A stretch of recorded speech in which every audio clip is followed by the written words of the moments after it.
Boa noite. Você vai ver no Brasil TV de hoje. A Fiocruz e o Butantan anunciam que vão parar temporariamente de fabricar vacinas por falta de insumo. A polícia conclui o inquérito ao ataque da creche que deixou 3 bebês e 2 funcionárias mortas em Santa Catarina.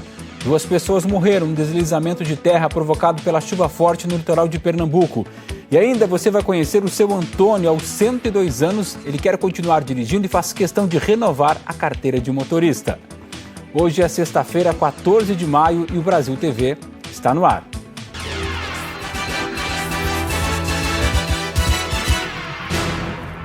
O Brasil TV começa com o anúncio da Fiocruz de que a produção da vacina Oxford-AstraZeneca também vai ser interrompida até a chegada de mais insumo. A Fundação entregou hoje uma nova remessa de vacinas prontas para o Ministério da Saúde.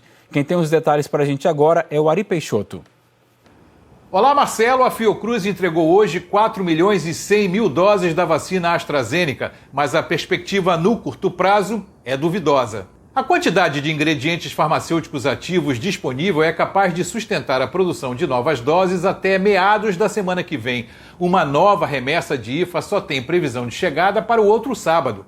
A expectativa era receber 4 remessas da matéria-prima em maio, mas o horizonte neste momento aponta para apenas 2 entregas. Com isso, a produção de vacinas será paralisada na semana que vem. A Fiocruz destaca que, ainda assim, o cronograma de entrega de doses está mantido, com novos volumes sendo disponibilizados todas as sextas-feiras. O IFA disponível, segundo a instituição, vai garantir entregas até a primeira semana de junho. Enquanto isso, aqui no Rio, a segunda dose da Coronavac voltou a ser aplicada hoje em quem tem 65 e 64 anos. A aplicação tinha sido suspensa ontem por falta de doses, mas o estado recebeu uma nova remessa e a vacinação pôde ser retomada. Em 9 cidades da região metropolitana, essas novas doses de Coronavac ainda não chegaram e, por isso, a aplicação da segunda dose segue suspensa. Em São Gonçalo, também na região metropolitana, hoje teve segunda dose da Coronavac, mas não para todo mundo. Idosos foram para a fila ainda de madrugada para tentar se imunizar, mas a prefeitura só está aplicando a segunda dose em quem tomou a primeira há mais tempo, lá no início de abril.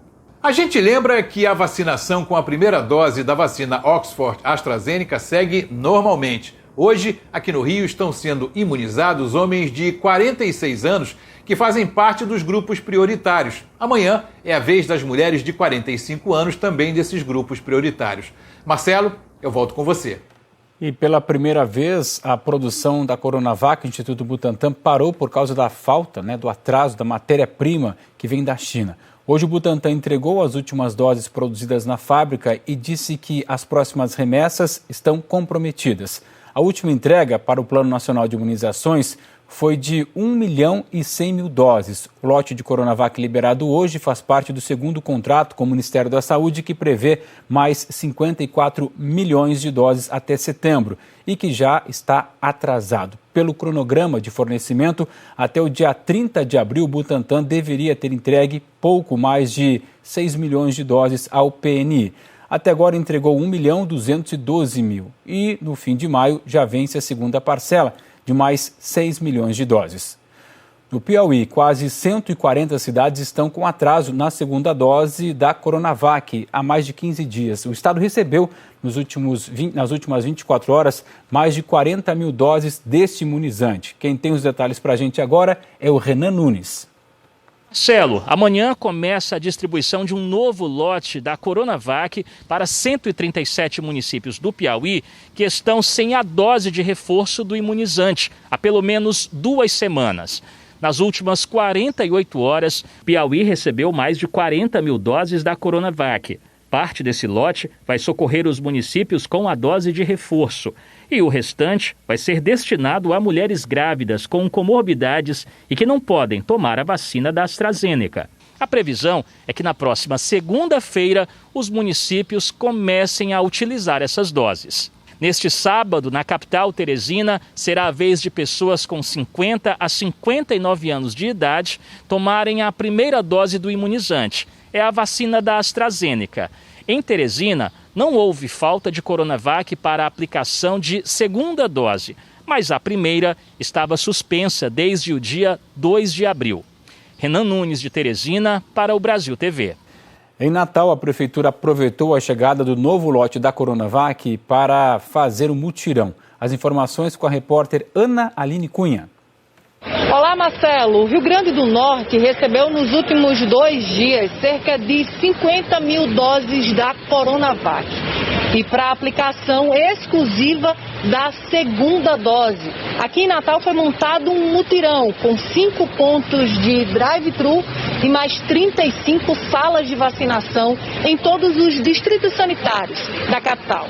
Hoje, a aplicação das doses está sendo feita apenas exclusivamente para quem tomou a vacina até o dia 3 de abril. A primeira dose sendo aplicada no início do mês passado. Isso porque tem muita gente com a dose atrasada. De acordo com a Secretaria Estadual de Saúde aqui do Rio Grande do Norte, são cerca de 87 mil pessoas aguardando a segunda dose da Coronavac. Ainda de acordo com a CESAP, neste sábado está sendo aguardada uma nova remessa, dessa vez com 36.200 doses da Coronavac. Com esse novo lote, aí sim já é o suficiente para vacinar e imunizar com reforço da Coronavac todos esses potiguares. Nesta sexta-feira, a capital só vacinou Coronavac. No sábado, a retomada da vacinação para pessoas com comorbidades, dessa vez com a vacina de Oxford. Campo Grande também recebeu um novo lote de Coronavac e assim retomou a vacinação com a segunda dose. Carla Salentim. Oi, Cosme. Então, o Mato Grosso do Sul recebeu hoje mais uma remessa de doses da Coronavac. Um carregamento com 13 mil doses. Além disso, ontem o estado também recebeu mais de 26 mil. E com isso, o Campo Grande, então, retomou a vacinação da segunda dose daquelas pessoas que estavam com agendamento para até o dia 24 de março. De acordo com a Prefeitura aqui de Campo Grande, mais de 40 mil pessoas estão aguardando essa segunda dose da vacina Coronavac. A vacinação aqui em Campo Grande segue até 10 horas da noite. Cosme. O governo do Pará mudou a classificação de risco para a Covid de várias regiões do estado. O Gustavo Ferreira quem nos conta. Oi, Marcelo. As mudanças do bandeiramento anunciadas pelo governo do Pará passam a valer a partir de hoje. As regiões de Belém, Marajó Oriental, Nordeste, Tapajós, Baixo Amazonas e Baixo Tocantins saem do bandeiramento laranja para o bandeiramento amarelo, que indica um risco menor de contágio do novo coronavírus. Essa decisão foi tomada durante reunião do governo do estado com um comitê técnico e científico que fez um levantamento em todo o Pará. O percentual da procura por leitos exclusivos para o tratamento da Covid-19 está em queda aqui no estado. Neste momento, a ocupação dos leitos clínicos é de 42% e de UTI 67%. Entre as mudanças do novo bandeiramento está a liberação do funcionamento de academias e salões de beleza sem agendamento prévio e a liberação de eventos privados com até 200 pessoas. Bares e restaurantes já podem funcionar até 1h da manhã. Não há mais limitação para a venda de bebida alcoólica. Só lembrando que festas em casas de shows continuam proibidas. É com você, Marcelo. No interior de São Paulo, uma lei está causando polêmica. Quem tiver suspeita ou confirmação de Covid na cidade de Avaré terá que usar uma pulseira de identificação ou será penalizado, como nos conta o Douglas Belan. Oi, Marcelo. A nova lei obriga que moradores de Avaré que forem diagnosticados com a Covid-19 ou mesmo que tenham algum tipo de contato com algum paciente sejam identificados por uma pulseira que vai ser distribuída pela Secretaria Municipal de Saúde. Aliás, a Secretaria também tem a função de fiscalizar. Uma pessoa que romper a pulseira de identificação pode ser multada. Também a multa prevista para quem estiver com Covid e for pego descumprindo o isolamento social. A multa é de R$ 435, pode ser dobrada caso a pessoa seja reincidente. Esse projeto de lei tinha sido aprovado numa votação acirrada por 7-6 na Câmara de Vereadores de Avaré no começo da semana e foi sancionada hoje pelo prefeito Jô Silvestre. Marcelo, eu volto com você aí no estúdio. O ex-presidente da Assembleia Legislativa do Rio, Jorge Pisciani, do MDB, morreu hoje aos 66 anos. O Pedro Figueiredo tem essas informações. Oi, Marcelo. Jorge Pisciani tinha 66 anos e lutava contra um câncer na bexiga. Ele estava internado desde o início do mês passado no Hospital Vila Nova Star, em São Paulo, e morreu na madrugada desta sexta-feira.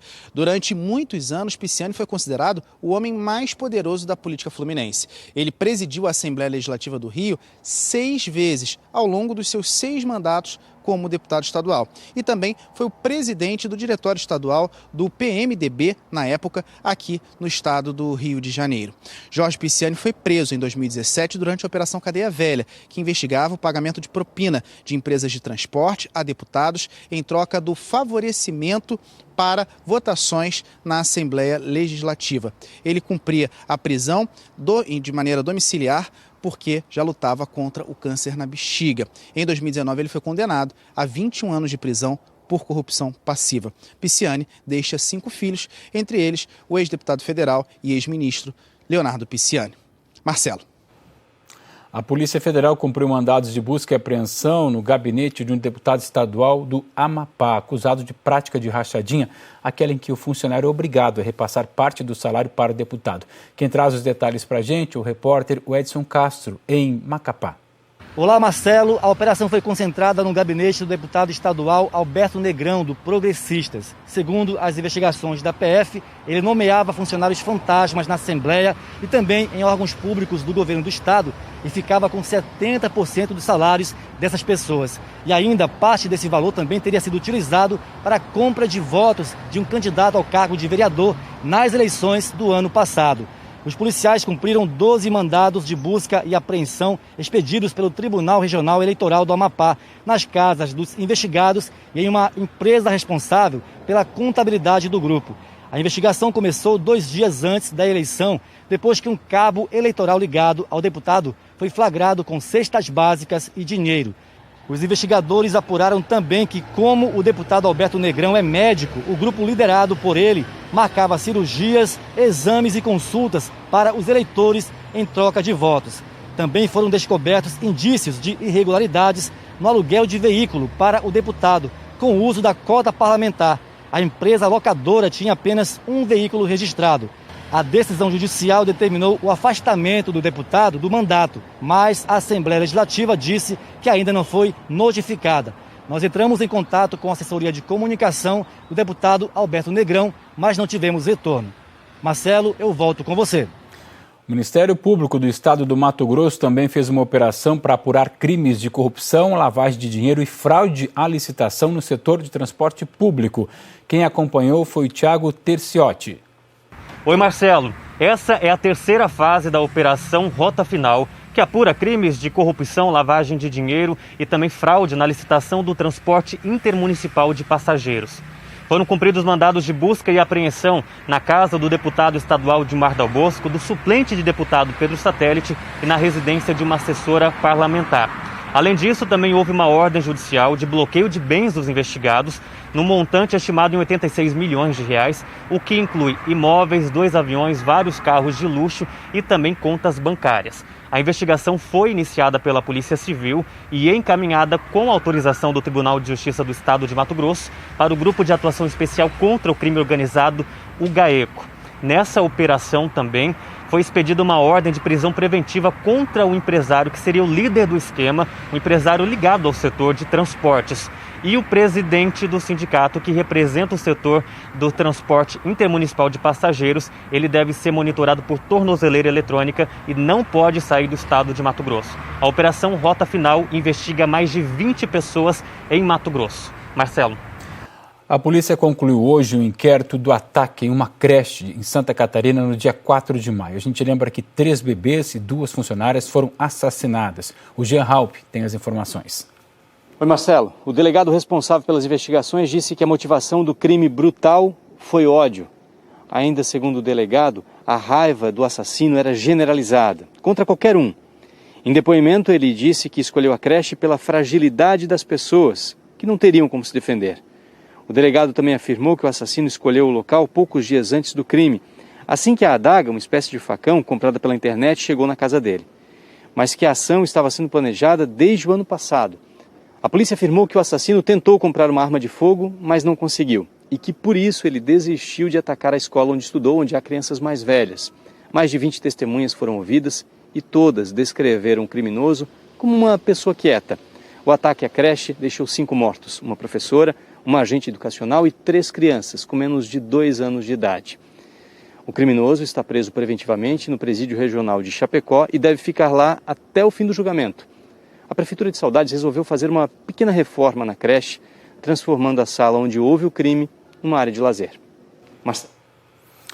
Sem dar um tiro sequer, desta vez, a polícia do Rio de Janeiro apreendeu mais de 1 tonelada de drogas perto da favela de Jacarezinho, que fica na zona norte da cidade. Na semana passada, uma operação terminou com 28 mortos na comunidade. O Eduardo Tchau tem os detalhes. Olá, Marcelo. O Batalhão de Operações com Cães da Polícia Militar apreendeu mais de 1 tonelada de drogas no Jacaré, bem perto da cidade da polícia. A operação foi na noite de ontem na Avenida Dom Helder Câmara. Uma das cadelas do Batalhão com Cães encontrou as drogas debaixo da linha suspensa do metrô. Foram apreendidos maconha, cocaína, crack, além de armas. Tudo aconteceu bem perto do Jacarezinho, onde uma operação matou 28 pessoas na semana passada. O governo do Rio afirmou que a ação não violou a ordem do Supremo Tribunal Federal. O procurador do Estado, Carlos da Costa e Silva Filho, assina o documento enviado ao STF. Ele ressalta que a ação da semana passada tinha como objetivo a proteção da vida, da liberdade e da dignidade de menores de idade. O documento foi enviado para o STF, que ainda no começo da pandemia decidiu restringir operações policiais em comunidades do Rio. Há casos absolutamente excepcionais. Sobre possíveis abusos de policiais na operação do último dia 6, o procurador do Estado disse que esses atos devem ser comprovados e os culpados punidos. Marcelo, a gente vai continuar acompanhando as investigações aqui no Brasil TV. Eu volto com você no estúdio.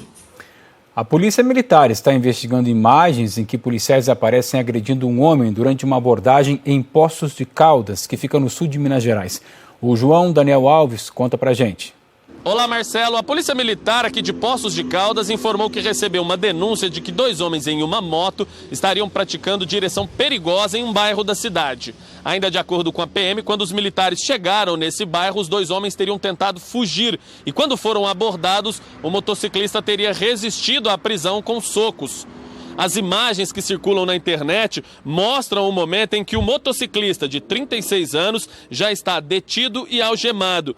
Um dos policiais se levanta e dá 2 chutes no rapaz. Em seguida, o outro militar se levanta e com o calcanhar acerta as costas do suspeito. Em seguida, eles discutem e o PM tenta acertar um soco no rosto do rapaz. Um terceiro policial chega e com uma gravata levanta o suspeito e em seguida ele é levado para a viatura da Polícia Militar. O homem foi levado para a UPA de Poços de Caldas, foi atendido e liberado. Depois foi encaminhado para registrar um boletim de ocorrência e também foi liberado. No boletim de ocorrência registrado pela Polícia Militar, a PM informou que não foram encontradas drogas com os suspeitos. A PM informou em nota que tem conhecimento desse vídeo e que já está fazendo um levantamento para apurar as circunstâncias da ocorrência. Diz ainda em nota a Polícia Militar que tais condutas não fazem parte dos protocolos e treinamentos de imobilização e algemação promovidos pela Polícia Militar do Estado de Minas Gerais e que a PM está adotando todas as providências administrativas para apurar os excessos. Marcelo Cosme. A Justiça Federal determinou o envio de forças de segurança para conter os conflitos na Terra Yanomami, em Roraima. O Lucas Villame tem os detalhes direto de Boa Vista. Olá, Marcelo. A Justiça Federal determinou que a União envie imediatamente policiais ou outro efetivo armado para a segurança na comunidade Palimiú, no norte de Roraima, sob pena de multa. Essa decisão é a pedido do Ministério Público Federal. Desde segunda-feira, a região está sob conflito depois de um ataque a tiros de garimpeiros contra a comunidade. Durante a semana, até agentes da Polícia Federal foram alvos dos invasores. Na decisão de ontem, a Justiça deu prazo de 24 horas para que a União comprove o envio dos policiais e também determinou que a Fundação Nacional do Índio, a FUNAI, auxilie as forças de segurança na região. A comunidade Palimiú fica às margens do rio Uraricoera, na região a exploração ilegal de ouro. Na quinta-feira, indígenas sofreram um novo ataque de garimpeiros, horas depois do exército sair da comunidade. Não foi informado o motivo da saída dos militares. Lideranças indígenas dizem estar assustadas e temem novos conflitos. O garimpo ilegal em terras indígenas é um dos principais motivos de conflitos aqui em Roraima. Marcelo. A seguir, 2 pessoas morrem num deslizamento de terra provocado pela chuva forte, isso no litoral de Pernambuco. E ainda você vai conhecer o seu Antônio, 102 anos, e ele quer continuar dirigindo, tanto que faz questão de renovar a carteira de motorista. O Brasil TV volta em instantes.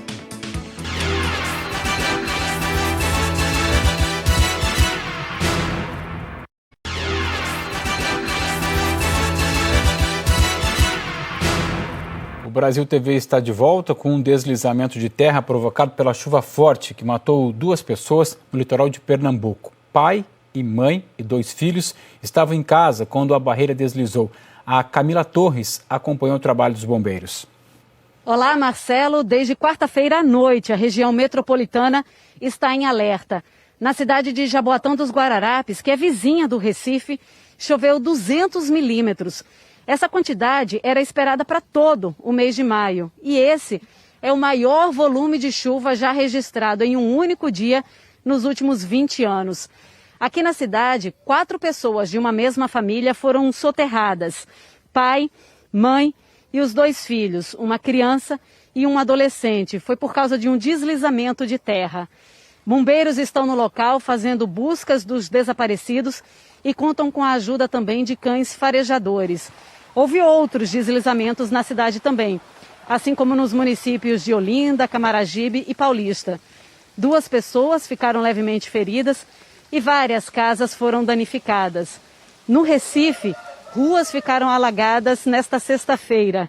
Na cidade, choveu 60% do que era esperado para todo o mês de maio. Marcelo. Chuva forte também causou estragos em Fortaleza. Alessandro Torres.